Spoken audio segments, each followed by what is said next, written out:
I don't want to give you more answers. That's not my task today, to give you more answers. What I want to do is I want to give you something better, and that is just potentially enable and equip you to see things more clearly. Makes sense.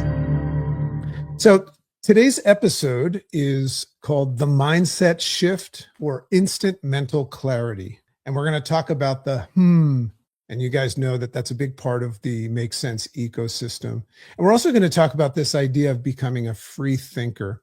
Most people think that being a free thinker, think about what it means to be a free thinker, is just some sort of a label, maybe something that you check off on a form. And what's interesting about that is, so most people think that a free thinker is just a label and maybe something that you check off on a form. But today we're going to look at the idea of what if it actually is a secret weapon for your brain? Whether you want to consider your religious beliefs as a free thinker or not, what if you just considered yourself as an open, curious, free thinker? And yes, that made me go, and we'll get to that in a little bit. So today I want to explore something that I haven't fully made up my mind about yet. So that's what my hat represents. It says, and that's just a sound that I say that is an open and curious sound, but it also stands for haven't made up my mind. That's something that I allow myself to do, to not make up my mind. And we'll talk a little bit more about that. But this idea may be the reason why so many people feel stuck. So if you're stuck, talking to you, reactive, and maybe even mentally overwhelmed. And it's because they're trained to rush to certainty. So think of that through for a second. What does it mean to you to live in a world where we're rushed to be certain about things, to respond and be certain about things? There's this pressure that we have on ourselves to be certain. I don't know if you guys can feel it. And we're also going to look at what the real advantage in 2026 could be. And it's how it's not really, or let me rephrase that. We're going to look at the idea that in 2026, potentially one of the greatest advantages that you can have might not be to know more. God, we're so pressured to know things. And if you don't know something, you might make up and pretend you know, or you might feel compelled to go look it up. But maybe it isn't about knowing more, but staying open and curious longer. That's what we're going to talk about, that moment, that pause when we say, and we allow ourselves to not know and stay curious. And this is attached to being a free thinker. So by the end of this episode, I don't want to give you more answers. That's not my task today, to give you more answers. What I want to do is I want to give you something better, and that is just potentially some windshield wipers or some make sense glasses that will enable and equip you to see things more clearly. So here's a perspective. So I came across something, as I said before, and I want to put it into context while I was reading this book, Beyond Belief. And what Nir Eyal does in this book is he points out that there's places, as I said before, like Malaysia and Singapore, where free thinker is actually listed as an option when we're identifying our religious preferences, or in the case of the book, beliefs. And at first, I don't know what you think when you think about this idea of considering yourself a free thinker. At first, I thought to myself, oh, great. Another label, right? Another, I kind of got frustrated, now it's not enough to call yourself a whatever or an atheist. Now we have a free thinker. So that was my first knee-jerk reaction. But the more that I sat with it, which prompted today's podcast episode, the less that I felt like it was a label, and the more I started to consider that it was more like a permission slip. Do you guys know what a permission slip is? A permission slip to me at this time means that, somebody of authority gives me permission to think somewhere, and to think for myself. But I'm talking about giving yourself a permission slip. I love to actually write myself permission slips to do things like be open and curious. I write myself permission slips every now and then to care less about things that don't deserve my care. So that's the kind of permission slip that I'm talking about. And I'm not talking about a permission slip to rush to an answer either. because I give myself permission to not rush to an answer and not feel pressured to pick a side, to not lock yourself into a belief just so that you can portray that you are a certain person, right? I just loved this concept. And I don't know, there's something about that, this idea of giving yourself permission, being a free thinker. It just feels like it might be missing in how most of us think. And I hope that that is a gift and a blessing for you today to just recognize first that I don't really do that. I kind of allow my programmed, persuaded, and conditioned mind, which has been programmed by our mother, father, teacher, preacher, society, evolution. I just kind of put the keys of trust that it will know what to do. I'm talking about putting a pause on that for a second and having a conversation with yourself and calling the shots. I always say that, welcome to the uprising of the sleepwalking masses. That's what this show is about. I always say, we live in a world where the thinking is being done for us. We're going to give ourselves permission to think for ourselves. We're going to reclaim control as the dominant force and shot callers of our own lives. So here's the problem. If we look around, we live in a world that rewards certainty. Can you see that? Can you see that we live in a world that has like a reward system, that is progressive, and it rewards people for being certain, certain in their opinions. We get rewarded if we take a stance, or at least we think that we get rewarded when we take a stance, to be confident, decisive. And don't get me wrong, there's value to those things right there. I'm not saying don't ever do that. I'm just saying start recognizing that we live in a system that has a reward system for those things. The faster that you stop exploring what might be, the sooner you can think about what could be, what you might actually think and what could be. So there's the value in considering or entertaining, excuse me, considering and entertaining the exploration of what might be, right? The sooner that we stop this programmed response system that we have, and we now know that there's a reward system for being certainty, we'll get closer to this potential of thinking about what we actually think and what actually serves us and things like that, rather than just playing the role. So it got me wondering, how much of what we know is actually just what we decided early on and never questioned again? How much of what you're certain about? Now, certainty is a tough thing to challenge because it's the foundation for our identity in many cases.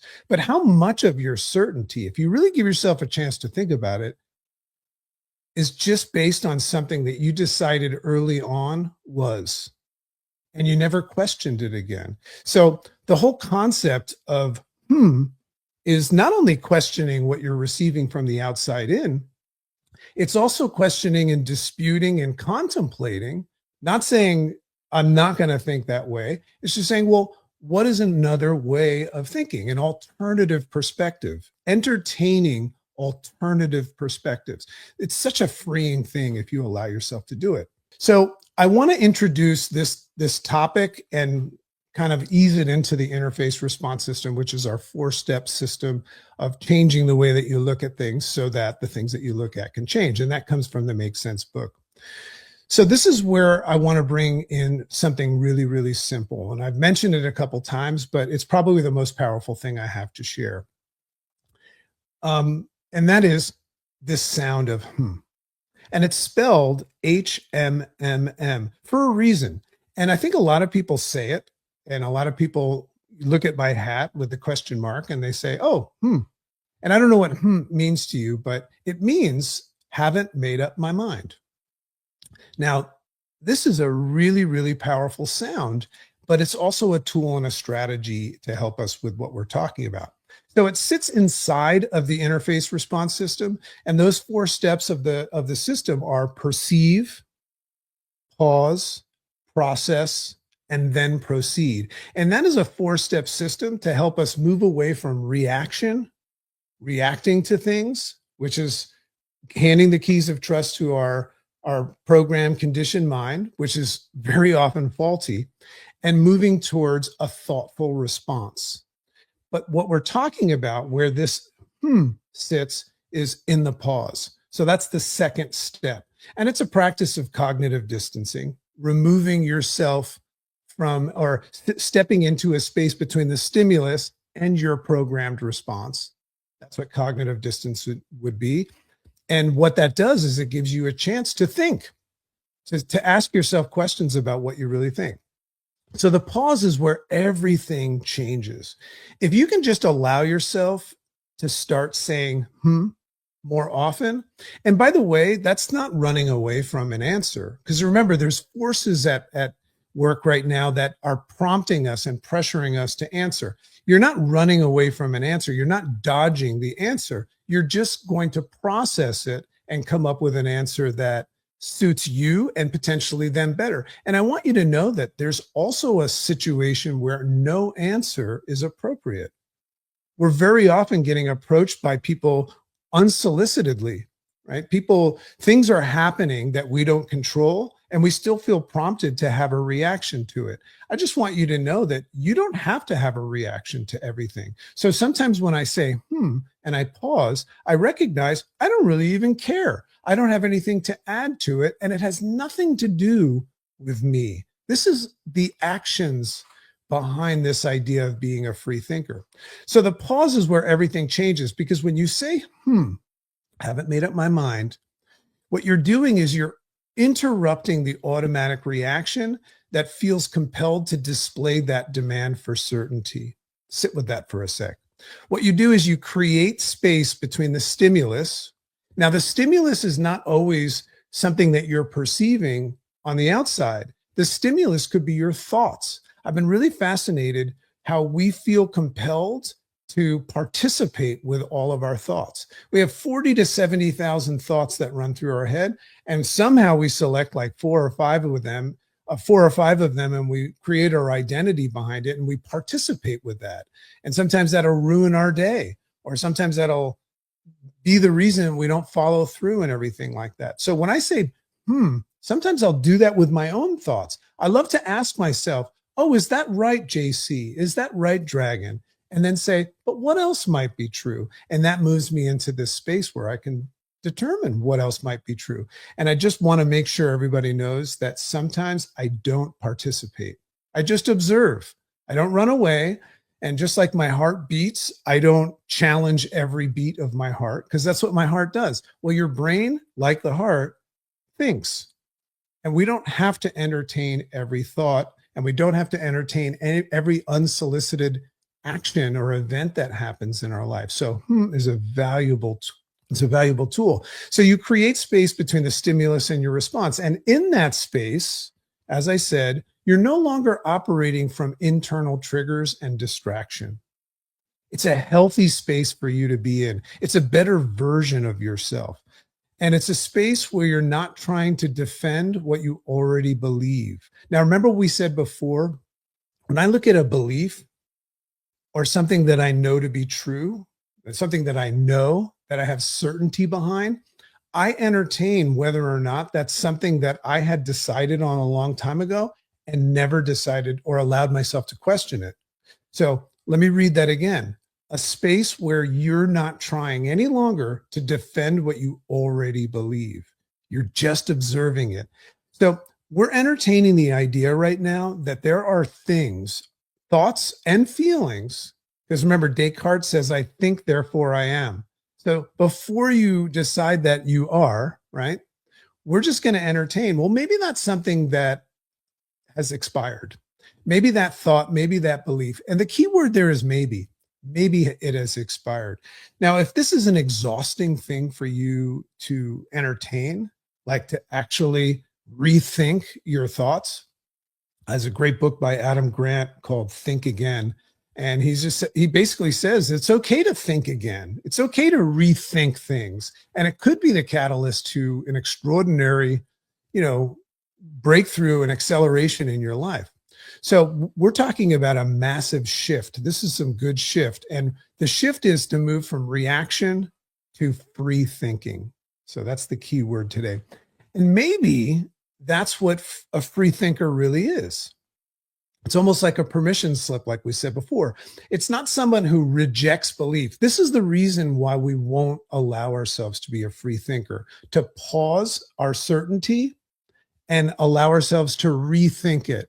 The reason why is because there's a perception that it's a rejection of our belief. And we're not really supposed to reject our beliefs, especially when they're beliefs that have social proof in your community, or you've been trained to believe because of your environment, your mother, father, teacher, preacher. So that's why we struggle. But we're not saying that we're never going to consider it. We're just going to ask ourselves what we think about it. And a lot of my belief systems, I didn't create in that sense. They were given to me, and I had reason to believe that they were true. So maybe their expiration date has come. So we entertain the maybe component of that, and we say, well, let me take a look. Let me take a look under the hood and stop putting black tape under that blinking check engine light that we think is going to go away. And that could show up as maybe dissatisfaction in life and things like that. So someone who can process information without needing to agree or disagree right away. Remember, we have that urgency to be certain and also to respond. We don't have to right away. We can take our time. And what's interesting is if you start doing this, people that are putting the pressure, or society or your thoughts, putting the pressure on, getting that expected outcome of that immediate certainty or immediate response, they don't like that. People will not like it if you start thinking for yourself. So there's a lot of pressure in doing that, but we're not talking about them. We're talking about you right now in your life. So in other words, those people, and these are very wise people, and there's a direct connection between people that have full scale joy, fulfillment, and happiness in their life. Those people allow themselves to think. So there's also something interesting that's happening here, and it's on the research scale. So another great guest that we've already interviewed, and his episode will be coming out in a couple of weeks. That's the amazing Tal Ben-Shahar, who I just fell in love with. He's just an amazing guy. He's written several books, but his latest book is called Happier No Matter What, which I think is phenomenal right there. Another great book to get, Happier No Matter What. But Shahar touches on this, and he shares with us a study. There's a fascinating study, and you can go Google this, and it's out of MIT, and it suggests that cognitive flexibility is attached and connected and prompts longevity. Think about that. This is a real thing. And what this means is if you have the ability to entertain what we're talking about, if you have the ability to stay open and curious and continuously allow yourself to learn what else there might be.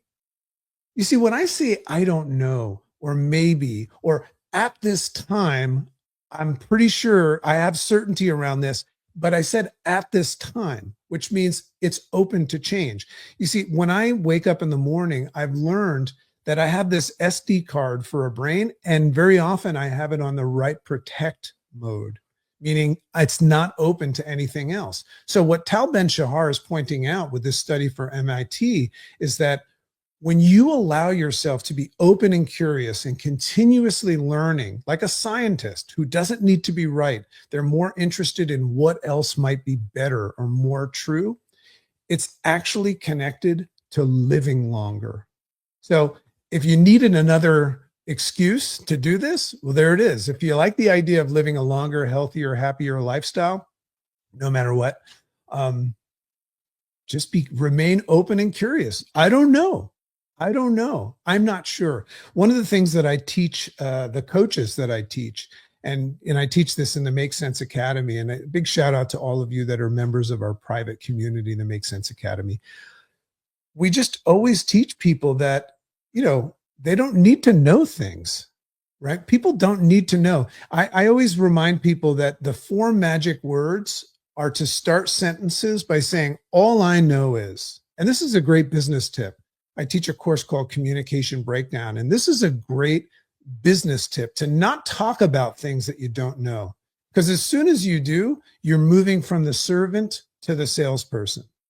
And people can sense that. When you're talking about stuff that you don't know about, people can sense it. And that's in some walks of life called talking shit, right? So this is super fascinating because it suggests that rigidity might not just be limiting your thinking, it might actually limit your lifespan to be stuck and rigid and certain.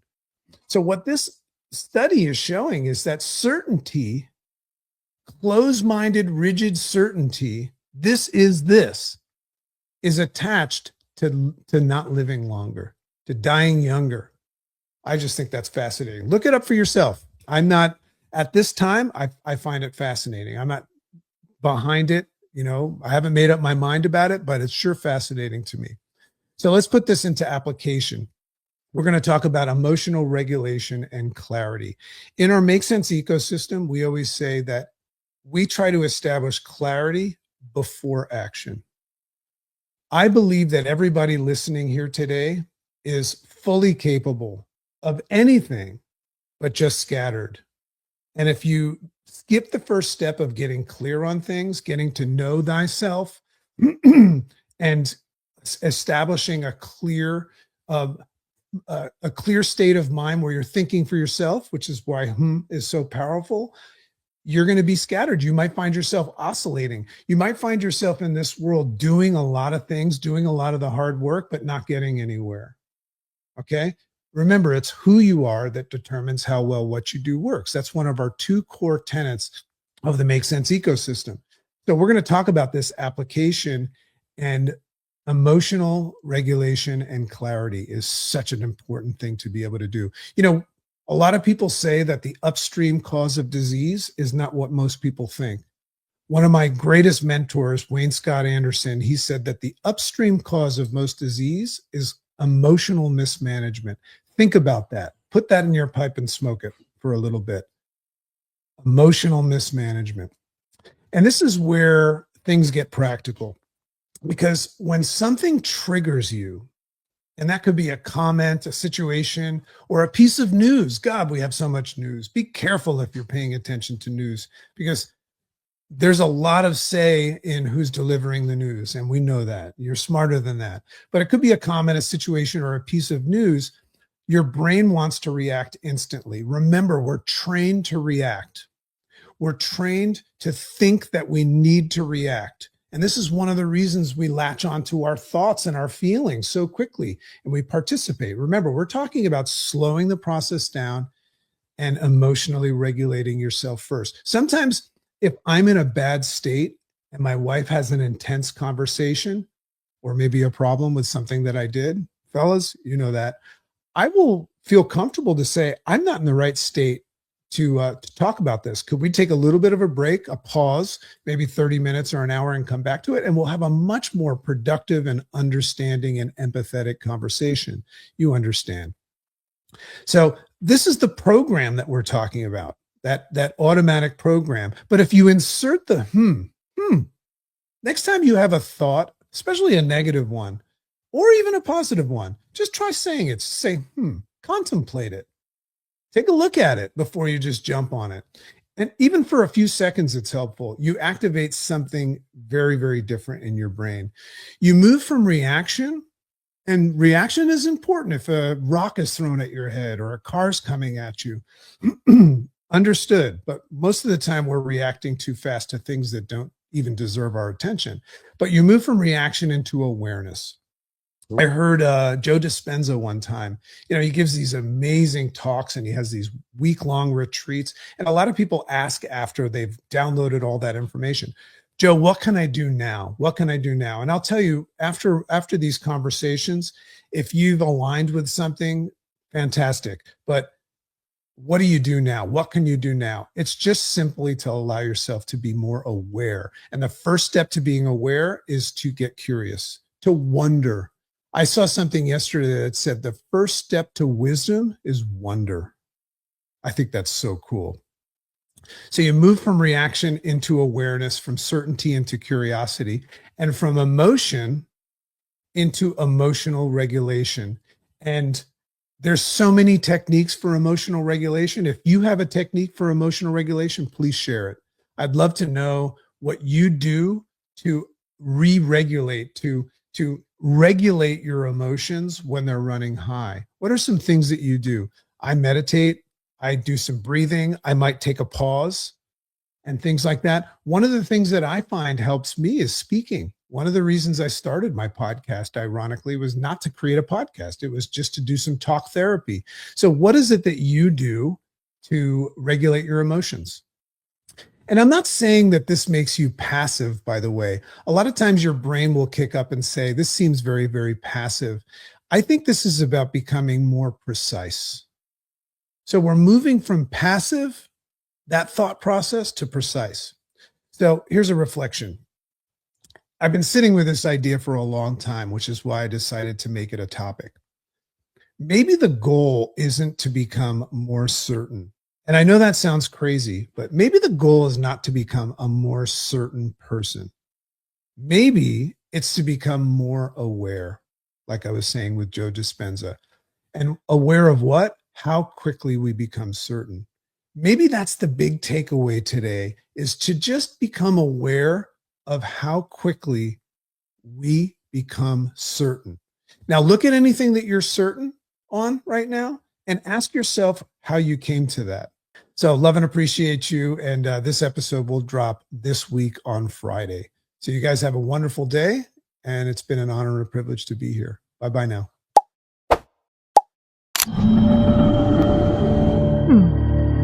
Makes sense.